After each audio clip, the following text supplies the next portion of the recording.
I am Asha Dore with Totally Biased Reviews, and I'm here with Hollie Hardy to talk about her book, Lions Like Us. This is my first time doing a podcast, so I'm really Oh, excited. I really appreciate. Thank you for having me. And I'm Hollie Hardy. I'm a poet and the author of 2 books. I'm a private poetry instructor, an editor, and a curator of literary events. I host Saturday Night Special, a virtual open mic reading series that is in its 14th year. Uh, wow. yeah, That's it's the amazing. last Saturday of every month. And it's free, of course. It started out in a dive bar in Berkeley live before the pandemic, obviously if it's 14 years. Mhm. And then when the pandemic happened, I took it online. And now it's different, but it's more intimate. And it's national and actually international. People come from England and India and Australia and all across the United States. And so it's really special, and it's allowed me to move away and still like stay connected to the literary community. Uh, Amazing. I also recently founded Praxis Poetry, a weekly prompts for poets. It's a membership service which provides original writing assignments with mini lessons and sample poems for inspiration, as well as a private community where writers can post and comment on each other's poems. My first book came out 10 years ago. How to Take a Bullet and Other Survival Poems is the title, and it is a collection of how-to poems with titles ruthlessly appropriated from the worst case scenario survival handbook. While it has a didactic tone, I would not say that it's going to teach you literal things. Like its predecessor, more like emotional lessons. Mhm. But there are poems like How to Jump from a Building into a Dumpster. And the book was almost named that, actually. And then one of my readers was like, honey, no. I mean, I would buy that book. The poem is still in there. It's actually the first poem I ever wrote for that Oh, book. So, mhm. and then my latest book, Lions Like Us, is a collection of love poems that weigh and confront the risk of change and ask the question, what would you sacrifice for love? The book chronicles my own love affair from its burning inception through breakups and long distance and COVID, confinement, and moving across the country to make a new life. It's personal and intimate and full of longing and desire and set against a sort of gritty urban backdrop with a few mountains and bridges and hands and mouths and birds and things thrown in. So Is the book in chronological order, or is it just like linked thematically? is roughly chronological, yes. So like the 4 sections of the book, the first section is like brand new love, lust, desire, you know, it's new love. And then the second section is breaking up, getting Mhm. back together, breaking up again. And the third section is long distance, Mhm. right? So trying to, the love interest moves to Portland. And so there's this, couple of years of long distance. And then COVID hits, and then there's this, do we do we move in together? Like who's moving? Where are we gonna move? Should we move to Texas? So like the big question of like, do you change your life? Like when I was writing that book, I'd lived in Oakland for 30 years. And I know I'm super old.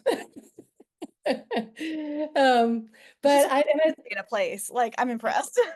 I lived in the same apartment for 25 years. Wow. Same apartment. So I was change averse. And I honestly never thought I would leave. Like my neighbor next door to me had lived next door to me the whole time I'd lived there. And he and I were dear friends and like family. And he died there 2 months after I moved away. And like I thought I'd be like him. I would live there forever. And it was right downtown or uptown Oakland. I was across from Whole Foods. I was a block from Lake Merritt. Like I could walk to 30 different restaurants, and I had my literary community there. I knew thousands of writers, and had just a huge wealth. Like I don't think there's any place better on earth to be a poet and a motorcyclist. So that was hard to leave. I also had a rent controlled apartment, so my rent was incredibly affordable and cheap, and I was very scared to leave it. Um, so that was part of the dilemma, like, do you change your life for love? And ultimately I do. So Yeah, wow. What a difference. So what part of Texas are you in? I'm in Austin. Okay. Well, that's It's like city to the city. yeah. I feel like I've been to Austin once, and I feel like most people, like, my experience of Austin was not what I had heard. Everyone had said, "Oh, it's like Portland but in Texas." I did not have that experience, but I can see why, like, one might think that if they are from Texas. There's parts of Austin that feel like Portland, like East Austin feels more like Portland, where it's got like little mom and pop shops and it has sort of that artsy vibe to it that Portland often has. And downtown has the grittiness of downtown Portland. But Texas, like it's hard to understand Texas if you've never lived somewhere where things are really spread out. Mhm. Like when I was moving here, I was thinking about walkability. That's not a thing. You don't walk anywhere. It's too hot. It's Yeah. too hot to walk. And everything's just far apart. So that took some getting used to. But I've learned that even though I'm, 15 minutes, 20 minutes from downtown, depending on traffic, it's so quiet. It's nice and dark. I don't get woken up by people screaming at 3 a.m. outside my window at the 7-Eleven. No one is ever pooping on my lawn. Like they did in Oakland all the time. Interesting. I'm from Florida, like the Florida Panhandle. 3 hours to Tallahassee, 5 to Atlanta, 3 to New Orleans. I've been living in Seattle now for like 8 years, and I have indeed had many people pooping on my lawn, and many people screaming and waking me up in the middle of the night. I don't even live in downtown. Like, so it's like, it's interesting to hear about like the flip side of that. And that must have been such like a head fuck at first to move into such a quiet space. Like, was it unsettling or just nice? I had such a traumatizing move. Our truck was stolen with everything we owned inside of it, and the journey getting here was so traumatic. And then even arriving, the place was not what it was supposed to be. So it took us 6 months to get over the trauma of the move, which was already hard because I've been in one place for so long. And then it was really, really, really hot, and we were like, "We've made a mistake," But then we did start to acclimate. I think it took about 2 years. And then all of a sudden it would be really hot and we'd be like, I think I'm not going to die. I'm going to be okay. And like it was this sort of slow change. And I think the real breakthrough was when so many of my outdoor hobbies from the bay that like were about the perfect weather that happened there, I haven't been doing here because of the temperatures. And then we discovered paddleboarding. And it sort of changed Cool. our whole world because downtown Austin, the river is lake smooth and there are no boats on it, and you can just paddleboard and be cool. And it was life changing for us. So That's uh, awesome. I've never even considered paddleboard, but that's because I'm from Florida. Shy away from all water sports, like of all kinds. But there are no sharks in lakes, so I've got to get over it. When you started writing this book, was like it in the beginning of your relationship? At what point did you start the poems? on the first night we hung out. There's a poem for like the very beginning of us starting dating. Mhm. Um and I was often right. I mean, I wrote a lot in the beginning because there was also like flirtatious texting that sometimes became a poem, or there was love letters being written, to him. But also I was always writing for Saturday Night Special. So that event has a theme every month, and now it's sort of evolved to have actual writing prompts with sample poems, and it's gotten more complicated, but always Saturday Night Special, I committed when I first started it to inclusivity, diversity, and a theme that I would write something new and raw for that day or that week and read it that night. So just to sort of hold the space for fresh new work. Mhm. And so I would write something for Saturday Night Special every month that would kind of encapsulate a month of the relationship, because that was what I was thinking about. And so those poems slowly started to build into a collection, uh, 1 month at a time. Awesome. So when did you know that you were going to turn it into a manuscript? I don't know that there was a very like a specific point. I just think that my last book, I wrote poems for 10 years, and then I had a book and then I put it out. And then like at a certain point, you're like, I think I have about 100 pages of work here. And so you lay it all out and you're like, oh yes, this is all love poems. And I mean, the process of making a book for me is just, printing out every poem that you have and like taping them all to the wall and then throwing away the bad ones. So that's why you're figuring out which ones to work on and arranging them and whatnot. So I think it was clear kind of early on that I'm always working towards something. Tell me your thoughts about form and stuff like that. I write poetry, but I have like a MFA minor in poetry or something. Like I just took a bunch of poetry classes in my MFA because I'm like, why the fuck not? But I don't feel like I understand decision making around form. So do you have any thoughts about that? Like what kind of forms do you like to work in and why? Oh, this is such an interesting question. I have an MFA in poetry and a BA in creative writing and or in English and an AA in English literatures. Took them. I swear it took 20 years to get those degrees. I was just studying forever, and yet I feel like I understood form better once I was done and I started, creating it for myself. And I sometimes teach experimental forms workshops. And in my contemporary poetry workshops, one of the things we do is we look at the forms of, famous people who are winning awards and are alive now, like what are the forms of their work?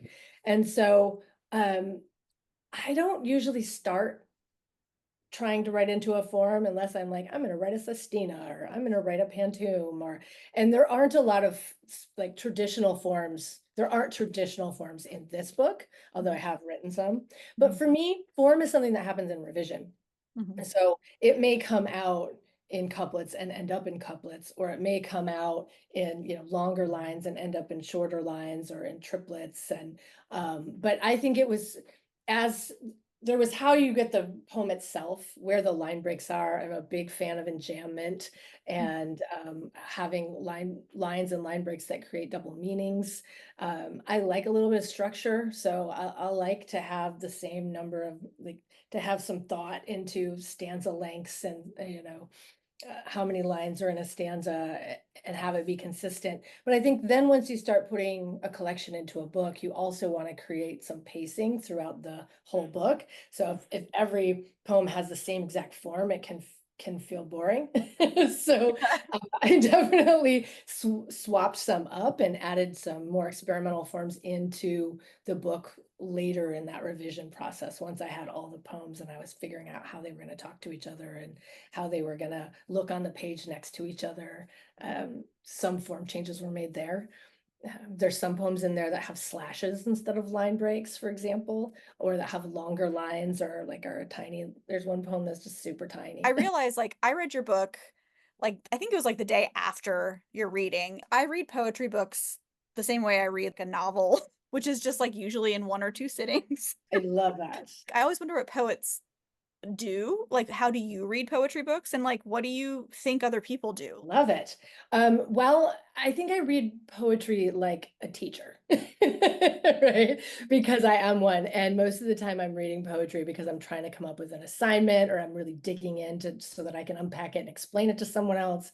But since I've been doing these contemporary poetry workshops, which are my favorite thing to teach, and they are the fan favorite of my students, which is why I'm constantly updating the curriculum so that I could keep the same students coming back for more. When I first started, I would teach the same class over and over again, and now it's different every time. And so how that class works is each week we focus on one famous poet, and I will have read one of their books or more. Usually it's one, and then I'll pick out a handful of poems to talk about, and we'll read some of them together and sort of unpack them together. So, and then they'll have an assignment based on that, and then we'll workshop it. And then the next week we'll move on to a new poet. So for me, when I'm reading work, I'm reading with that in mind now, like I read cover to cover. I usually do it like you do in a couple of days or in one sitting. And I'm marking my favorite things. I'm taking notes and I'm noticing themes. I'm noticing form. I'm trying to figure out what they're doing that's special or interesting or that makes their voice and what can be borrowed from it. Like, what can we learn from this poet? Like when you read Ocean Vuong and you're like, this is a skillful line break, this is the most beautiful, like imagery you've ever seen. And this is doing based on, you know, this mythology and these origin stories. And so thinking about how you can borrow these things into your own work to try new techniques. Whereas then you're reading Jericho Brown and you're like, oh, this duplex, this cool form that he invented, we have to try that. And so you're looking at that. And when you're reading, you know, Tracy K. Smith and you're looking at how she's thought about, you know, science fiction, but also her childhood and her relationship to music and her father. And so how can you take those themes and, you know, play with some of those techniques? So I think I'm reading for like those, I'm reading like someone's going to pull it apart and not just like lick it like an ice cream. You know what I mean? Like, but I That's love good. that, you know? Yeah. And No, I that's also care about the arc of the book itself. It's so magical to like see how a poet has chosen. Like you've got a lot of poets lately who are sort of interweaving different kinds of poems. Like Kaveh Akbar did one where, you know, there's a bunch of poems with the same title and the same form interspersed in between others. And Deborah Landau did something recently in her Skeletons book where there are all these acrostic poems, but they're interwoven with a different kind of acrostic poem. And so yeah, I think that kind of discovery really drives my poetry, and I'm always trying to read something that I'm excited about and in love with, so that I can bring that enthusiasm to, you know, the teaching of it and the sharing of it. because it sounds like this book is autobiographical.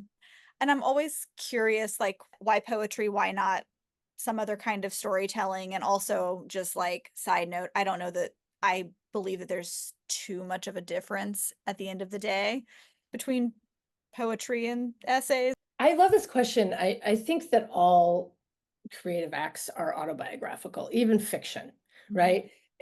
And poetry kind of straddles that. And I've definitely written fiction and flash fiction. I've written essays and memoirs and little short stories about my life as well. They tend to be funny, whereas this is more, you know, occasionally there'll be something funny, like here's a uterus I just know you're going to love, you know, like there's moments. And definitely How to Take a Bullet had a lot more humor in it. But why poetry? For me, I originally thought I would write novels. You know, when I went to grad school, I'm like, or you know, my undergrad, when I started studying creative writing, I'm going to be a novelist. And I discovered what poetry can do, and it there's so many ways to be a poet. There's so many cool things and techniques, and what poetry has that nothing else has is the line break, right? Like it creates all these double meanings. And I've just been in love with language my whole life. I was studying for the SAT at 12 because I was in love with vocabulary, you know, learning all those big $3 words. I guess they're $5 now, right? Because of inflation. Take the SAT, but I had like all these words, and words are tools. And so, I mean, you use words no matter what kind of writing you're doing, but like in poetry, there's just so many ways to spin them. Um, and you can use them in more than one way at the same time, with double meanings and with, you know, the echoes of sounds and the musicality of it. I love metaphor and figurative language, and I think for me that's that's the first thing in poetry, not meaning or not story or not like, you know, the takeaway, but like the language itself should feel luscious. What I love about poetry books is that poets often create new metaphors, like create like a new language for their book. I feel like you did that. Do you do that? Yeah. I love that. And yes, I mean, it's not like it's language poetry where you've got nothing to hold on to, so you're looking like desperately for patterns. This isn't that, but I like to create layered, complex metaphors that are messy and also connotative. So like in Another Manhattan, there's a line, "This cherry is not a metaphor for loss. The way blood prefers to be inside the body, but rushes away at every opening, a kind of defeat by escaping." So like I was thinking about that line when I was thinking about this interview, and like how I've never unpacked my own work for anyone before. It's not what I do.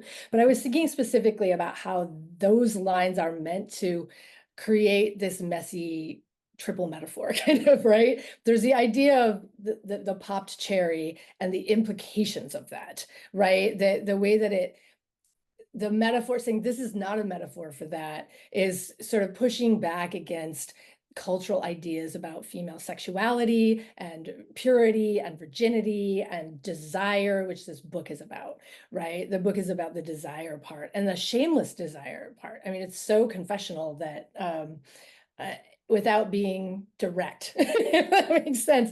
So it's about that, but then also adding on the idea of loss and the idea of like blood leaving the body, even though the body is going to be hurt by that and the blood prefers to be inside of it. So this personification of blood as this like added metaphor of like blood meaning, you know, women's cycles and what that means, and also blood on the blanket after the popped cherry, but also the blood itself having some agency. And still choosing self-sabotage. And that all is really just talking about this man is going to move away right when we're falling in love. And it's a kind of defeat by us. You're going to escape me, but like you're defeating us both. You're defeating this love. Like, how can we figure it out? So it's doing all of those things at once. And it doesn't matter if the reader gets any of it. That's what I love about poetry. The writing that I lean toward the most is just like, you know, you can just go with the surface layer and you've got something, or maybe the next layer. And so it's like wherever you're at when you're reading it, or whatever kind of level people are on when they're reading it, you've got several access points to something that kind of gives you the specter of what you're trying to communicate. For me, it succeeds not if you understood that I meant that, but or what made me put those words on the page, which is private. But if you have your own interaction with it, where you're like, "Ooh, that made me think of this," or "that time when," or "it reminded me of a love I had," or "a hurt that I had," and then you're able to sort of make a connection to your own self when you're reading it, to me, that's successful poetry. I think that's great, the collaborative part of that, because it's always there, right? And I remember those grad school conversations where it's like, you know, that you have the people on one side who are like, if your audience doesn't understand, then you failed. And the other side where it's like, who cares? If they like absorb it and interact with it, it's like, that's art. It's the creative process in their own brain. So do you have a favorite poem right now in your collection? When I was like in community college and we were asked to like choose a favorite book and write an essay about it, like why you like it. And I wrote an essay instead that teacher will still remember. It was just like this scathing rebuke against superlatives. Like, just like, how dare you make me choose a favorite? I'll say this. I've been doing book readings all summer, and there's definitely about 12 of them that I kind of recycle in different permutations because they're my favorites. And Another Manhattan is one. I'll read you a handful of them later today. But one that comes up is a surprise favorite for me, is the one on the cover of the book. It's one of the most accessible poems in the book, and I did not choose it for the cover. Anthony designed the cover. He's the muse of the book, the love in every love poem, if you will. And he's also an artist. And I asked him to design the cover, and it was a lot of pressure. Poor guy. And so he did this beautiful artwork, and he had this design idea to put a poem on the cover and have it be in, you know, sideways. So you have to turn the book sideways to read it. And also that it creates this cityscape in silhouette. And I've never seen anybody do something just like that. And he chose the poem that is on the cover. It's titled Lighthouse. And the fact that he chose it and it spoke to him gives it some sentimental value for me for that reason. Yeah, so that's a current favorite that I tend to read a lot. People like to have that context. I like Super Sad Anniversary Poem as well. It's just super Really awkward to read when he's there. Yeah, and I mean, I love them all. I do, but some of them definitely are more, it just depends on my mood. So I usually choose a set that day or like a couple days before because it's what I'm in the mood for. I read Reimagination a lot, which is my war poem, even though it doesn't necessarily jump out as that. Just war in it. And then Types of Blue, I wrote that poem when Anthony was having a surgery, and I was super worried about him. And so like for me, that one is like this deep care that comes in that. But there was also a ballet that we had seen that like just one of those where they kind of dance on the side of a building with harnesses. Oh, wow. And yeah, super cool. So like take a really tall building. You've never seen it. I I haven't. strongly recommend. Yeah. They have it in the Bay Area, and they have some troops here that do this aerial ballet. And so we'd gone, it was hot, it was summer, we were outside, and this aerial ballet was so beautiful, and they were projecting images, and it was so sad. Like the piece was called Belonging, but I was sitting there in the front row watching these dancers, and it just felt like a dance about grief. And so like I was thinking about that while I was writing that poem, Types Blue, about, while I was worried that, would he be okay? So where did the title come from? Oh, it was so hard. I felt like this book was seeking a title for 2 years. And I pulled like little snippets of lines from different poems and poem titles, and there was sort of a running list, and I was in the process of organizing the book, so it was like when the poems were all taped to the wall, which took a pretty big wall space, and I was trying to choose a title for it. And there is a line in Super Sad Anniversary Poem that it has the lines like us in it. And here it is.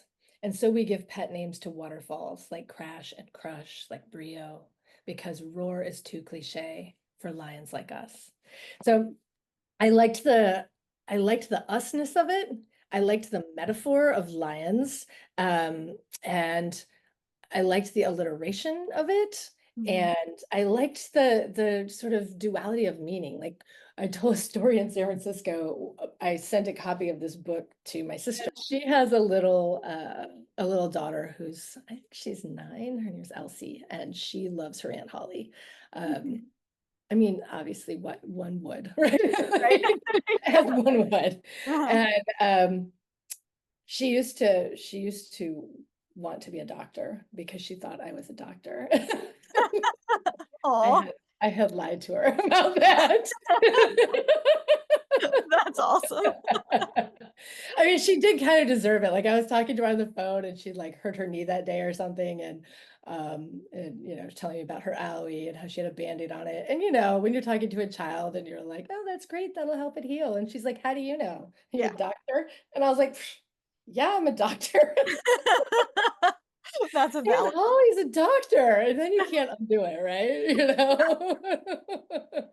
She actually thought I could fly too, because my sister said I was coming to visit, and she was like, how will she get here? And my sister, well, she'll probably fly. And Hollie can fly, like the flying doctor. And then she found out I was Amazing. a poet, so she wanted to be a poet. And she picks up, can I read your book? And I'm like, I don't know, you're only 9. How about I send you Naomi Shihab Nye's book and you read that first? But she picks up Lions Like Us, and she reads it, and she says, lions like us? Like she's so surprised. And I just couldn't get over how cute it was, lions like us. Trust. Funny, it like wouldn't have even occurred to me to read it like that, Right, but because you're not obviously, 9. yeah. It's like, of course, my current 9-year-old would probably read it that way too, and be so happy that that's the case, that lions like him. Yeah, because you want to pet a lion, but you think, Yeah. No, So it's another lesson from the pandemic that we probably shouldn't touch wild animals, tigers, lions. probably. You want to talk about like the publishing process and the press that you went through? You spend 10 years writing a book, or you spend this one, like the meat of it was like 4 years, and there was like 2 years of revising, and all that time you're like sending it out to contests. And at a certain point you have this moment where you're like, I have spent $1,000 sending at $30 at a time, sending this manuscript out to, be entered into, please read it, please like it. And at a certain point you have to cut your losses and just be like, what it like, do I keep trying to send this book out to, to Penguin or like wherever or do you go with an indie press that you love and so like I've known Jennifer Lewis of Red Light Lit Press since college, and I started Saturday Night Special and she started Red Light Lit, which was a performance series that had a musical score and oftentimes beautiful artwork projected on, and so it really was an elevated reading experience. And she does beautiful readings, and she's continued to do them. I've had this this one Saturday Night Special and other things that I've also curated, but so I partnered with her, and she had read the book early on and been like, I love this book, I would publish this. And I was like, well, hold on, let me see.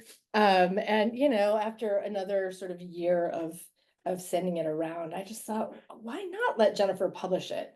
If she still wants it and she loves it and she's like willing to give me a lot of creative freedom in terms of design, and she'll promote it, and she'll, it'll be good for both of us, for me to be able to move on from this book and get it out. And I've been so happy. My first book, similarly, on Punk Hostage Press, like they'd asked me for it a bunch. And I was like, no. Like I ran into the editor, who I'd never met before, but I'd heard of, at the beer garden in Oakland. And he's like, when are you going to send me your manuscript? And I was like, well, I have it here. And he read it right in front of me. Wow. And he's like, I love this. I would love to publish this. And I was like, okay. And then I was so happy that I did. Like, they were such a great place to be published by. So I think like we have this idea that we're going to be, and really like finding the right home for your manuscript is finding people you like and want to work with, that are going to like, promote you and, make the book beautiful. And, I've heard so many horror stories about people with like big publishers that don't do anything for them, especially poetry.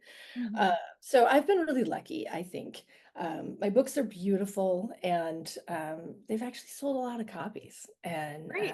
I'd had sort of surprising support and generosity from the publishers that I've chosen to work with. This is such a weird time that we're in with publishing, where it's so easy to publish yourself and so hard to find and meet people who might publish you. You have to pay to meet them. Like, That is so true. And then even then, like one of the people that I've read with, and I won't name them, but like has had to spend so much money on self-promotion to like, it's $400 to get a review, for each one. And unless you're getting like random free reviews here and there, but like if you want a Kirkus review, it's like $400 here, it's $400 there. It's money to fly around to readings, it's money for hotels, it's so you can sell 5 books, sell 10 books, and you don't really get any money for it. So you have to sort of ask yourself, why am I doing this? Because I want my work in the world, because I want to teach, because I want clout, because and then you base your publishing choices on what your goals are. Mhm. For me, it's like clearing a space for new stuff. I want my work in the world, but I want it to be beautiful, right?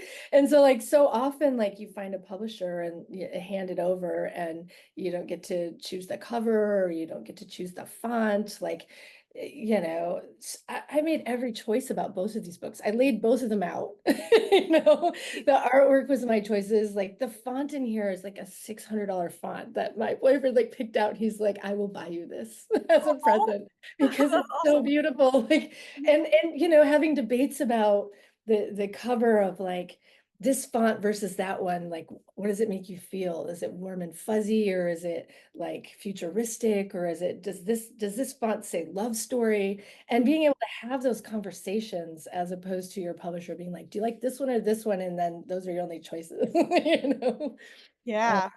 so I don't know, maybe it's just that I'm controlling, but like um the more agency you give up, the maybe more prestigious your publisher may be, but like at the lower levels, the trade-off is that you may have a lot more control. You may be able to buy copies cheaper. You may have,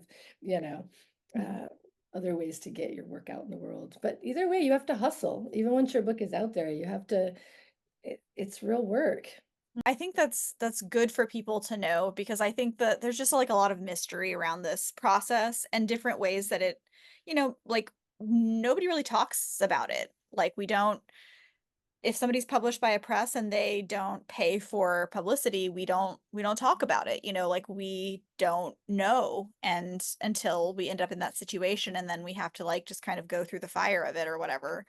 So I think it's great, and I think it's awesome to have agents. I would love for people to connect with me. Like I love meeting other writers. If people buy books, I will sign them. You can buy them on my website, and I will sign copies and send them to you and write you a note. But come to Saturday Night Special. Go to my website and connect with me there. Take a class. I have 30 poems in 30 days. October poetry challenge coming up, and I have a contemporary poetry workshop starting at the end of September that we're going to study Ellen Bass and Arthur Kaizakian, who I met in LA on my book tour, and Madeline Cravens and Annalise Gelman, who's a friend whose work is amazing, and we're going to study Roger Reeves.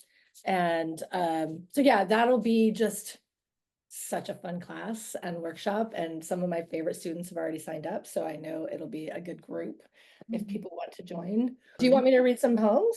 Yeah, I would love that. The first one is called Storm, and it's the first sort of official poem in the book. It's the second poem in the book. Storm. The nightscape is a skillet of coffee shops, bone split patterns of jagged light, a swarm of incorrect sky. Nor can the go that green gives be ignored. These flesh vessels, their slippery delights, your willful promiscuity. We are wet hair, soul-drenched, infused with liquor. We are the sound of rain on roof. Here is a uterus I just know you're going to love, unyielding, purpling, the unraveling of the throat.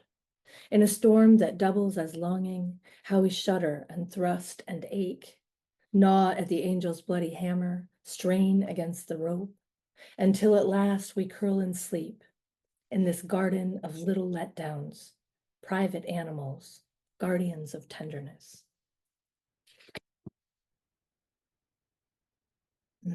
So this next one is Another Manhattan. This is the one with the line we were talking about.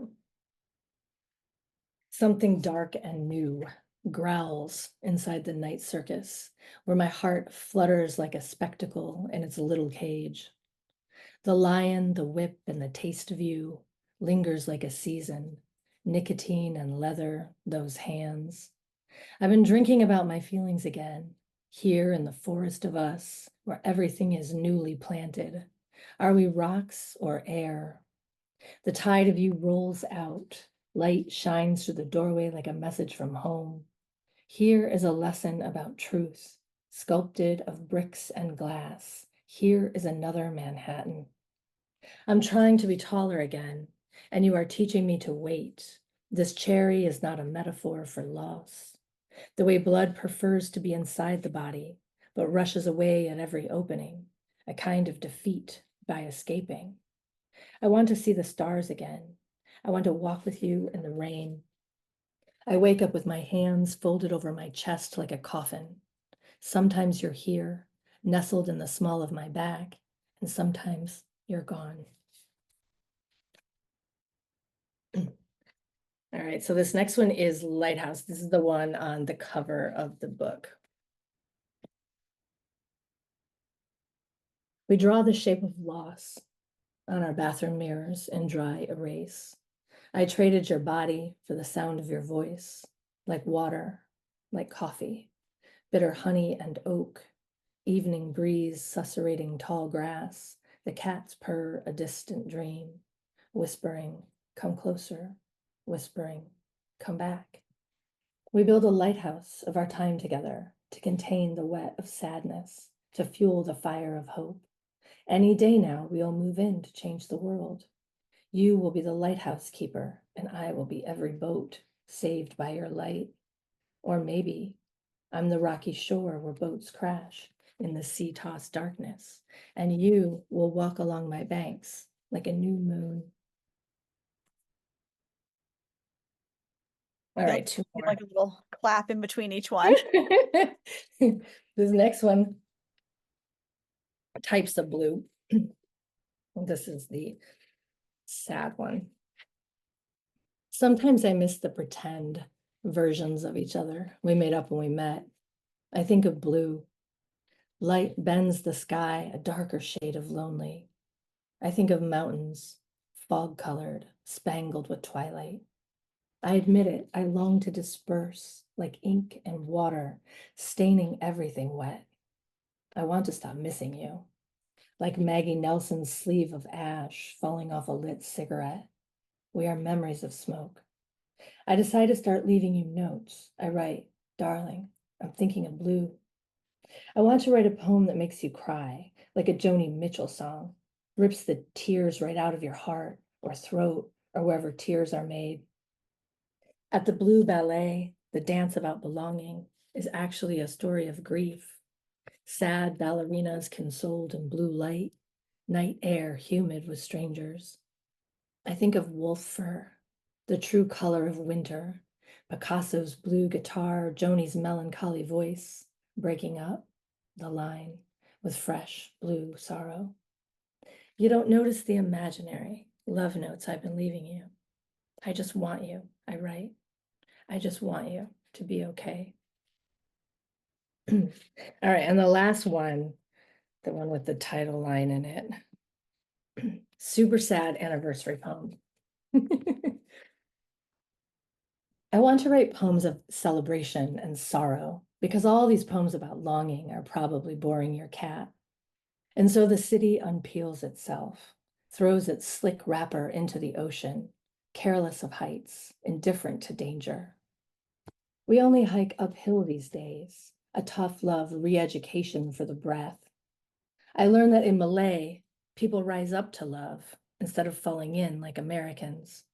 And so we give pet names to waterfalls, like Crash and Crush, like Brio, because roar is too cliche for lions like us. I miss you in the mountains, where the sun licks the sky, and at night under panoply of stars, alone in my little tent. At home, I miss you in the kitchen, under my dress, in my empty mailbox, and in the audience, especially today.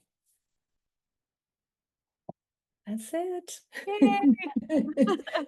Thank you. Thank you. Yeah, it's so nice to